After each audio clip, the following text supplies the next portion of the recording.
Hello, staff members. So I wanted to go over with you RTI and the process at Austin. So this is a Google Doc that can be found, and I will share the link with you, but it goes over our RTI handbook. It talks about what is RTI, and then you can also click here and it will go over some more information and link you to some websites and different resources for RTI. RTI is obviously response to intervention, and we will have an RTI team which will consist of administrators, instructional coordinators like Christy, Lori Valentine, and then the teachers in your grade level. So how does a teacher refer a student to the RTI team? If there is a student who you are concerned about, here are a few of the steps to follow. Number one, the teacher will determine the student's needs, so those could either be behavior or academic. Next, you'll consult with your grade leader or an instructional coordinator and get input from them. They may have some ideas or something that you haven't thought of, so get their input. Next, you want to make sure that you conference with the parent and or also the students to discuss your concern. You will utilize Eduphoria to document parent conference or contact with the concerns for RTI. To document the parent contact in AWARE for your concerns of behavior or academic, you'll go to AWARE and then you'll enter the student's name, and then once that has pulled up, you go to Journal, you add action item, and then you'll add here either a phone call or a parents meeting, however you communicate with them. Let's say it was over a phone call, you would say concerns of academics, and you're going to make your notes here about spoke to the parent.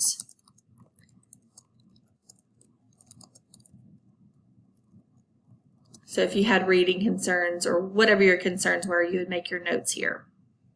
If your concerns do continue, the next thing would be in purposeful planning.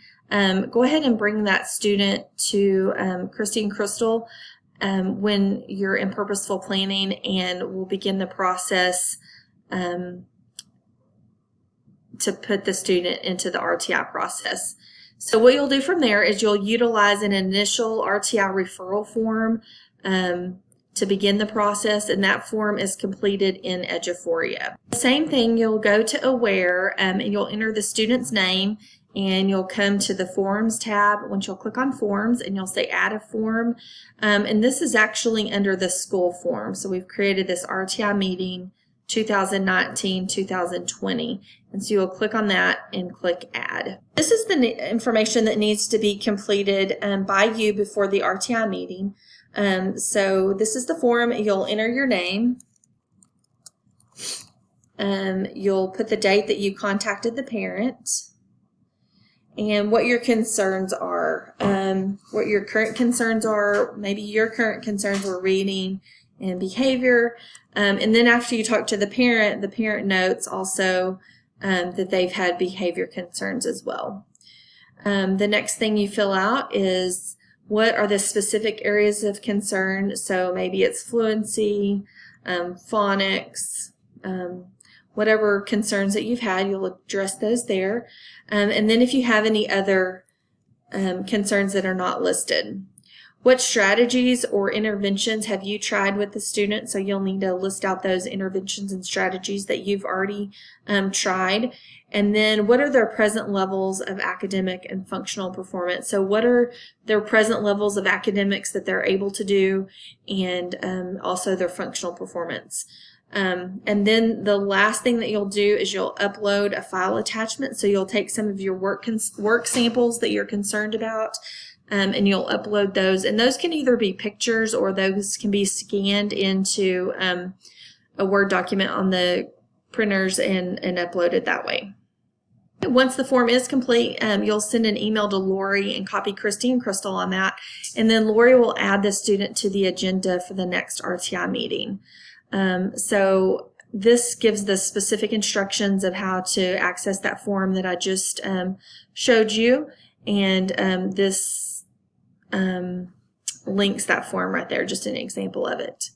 So what is the responsibility of you as a teacher before the first meeting?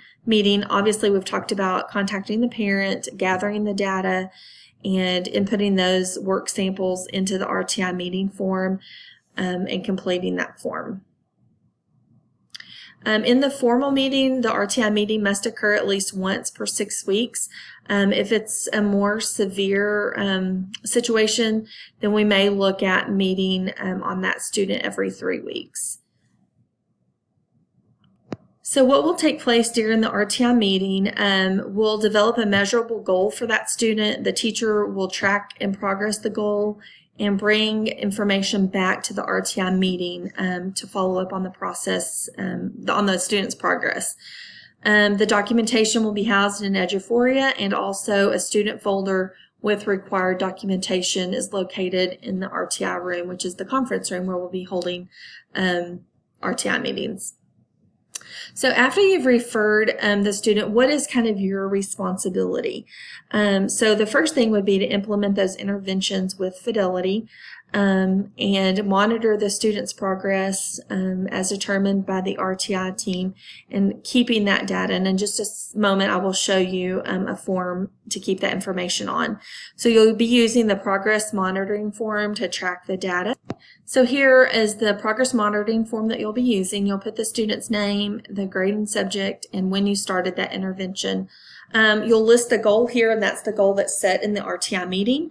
And then you'll list the dates and then what day of the week and how many minutes you worked with that student on that goal and kind of what the outcome and result was. This is the form that you'll need to bring back to any RTI meeting for us to review the interventions and the progress that's been made for those interventions. Okay, one of the things that is mentioned, if the meeting is scheduled and that progress monitoring form is not complete, then we'll just ask that we reschedule the meeting because we will need that information so we can proceed with knowing where the student was and how the student was performing with those interventions. So that progress monitoring form is extremely important for it to be completed as you come back to the meetings. The next thing is, what if the student does or does not make progress?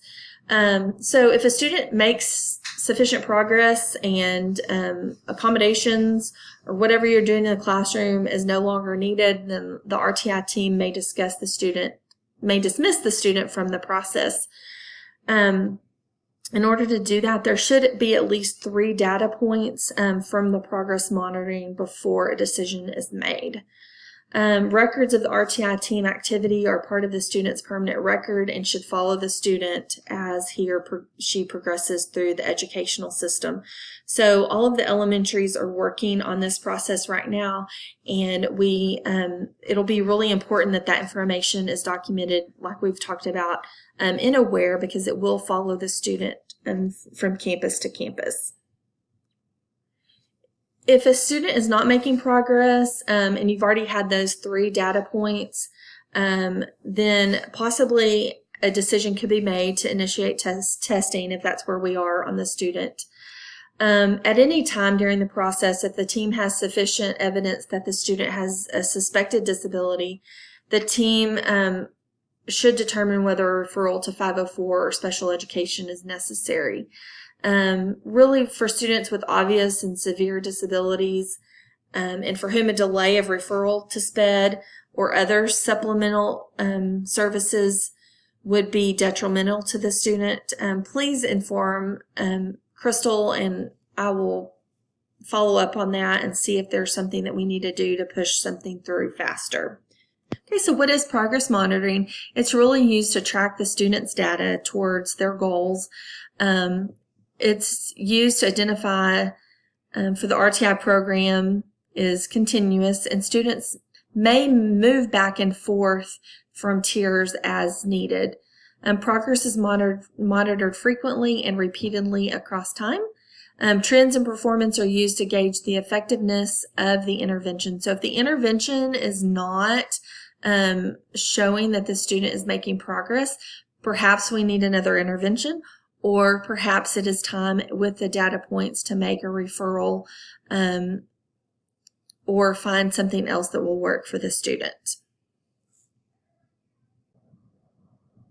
So this here goes over the different tiers. Obviously, tier 1 is where it's at, and it's our where students are receiving high quality instruction in the classroom. And this is probably the most important tier of all.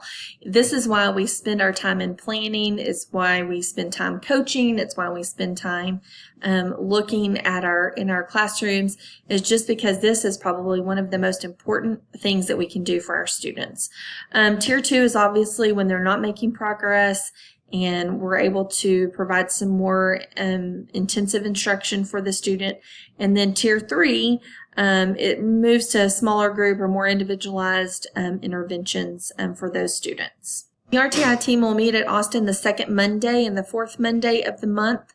The fourth Monday will be reserved, and so just plan on, especially initially as we look at the students who are currently in RTI, getting on a schedule for all of those students. We probably will need to meet the second and fourth Monday every Monday for, or second, fourth Monday for the first few months, and then it may just be the second Monday, but please leave the fourth Monday also open during your conference period. Okay, during our TASE process, we talked about having a data wall for reading and for math. In the process of adding all of our pre-K rooms and the additional rooms we've moved and changed, we actually do not have a space for a data wall. So I have created, and this will be shared with you later, actually on Wednesday in our faculty meeting, an electronic data wall for each grade level. One of the things that I included in here, if you'll see this column here, is all of the students that are currently in the RTI process. So if they're currently in the RTI process from the list that I sent you earlier in the week, I simply just put a little yes there. So it'll be easy for you to track and monitor all of your students, whether they're SPED, LEP, your EcoDis, your at-risk students, and your RTI students will all be located in one place. If you have any questions on the RTI process or anything that I've gone over, please do not hesitate to ask. And again, we will meet in our first RTI meeting on Monday, September the 9th, and look forward to working with you all on this process so we can help our kids be successful in the classroom. Thank you.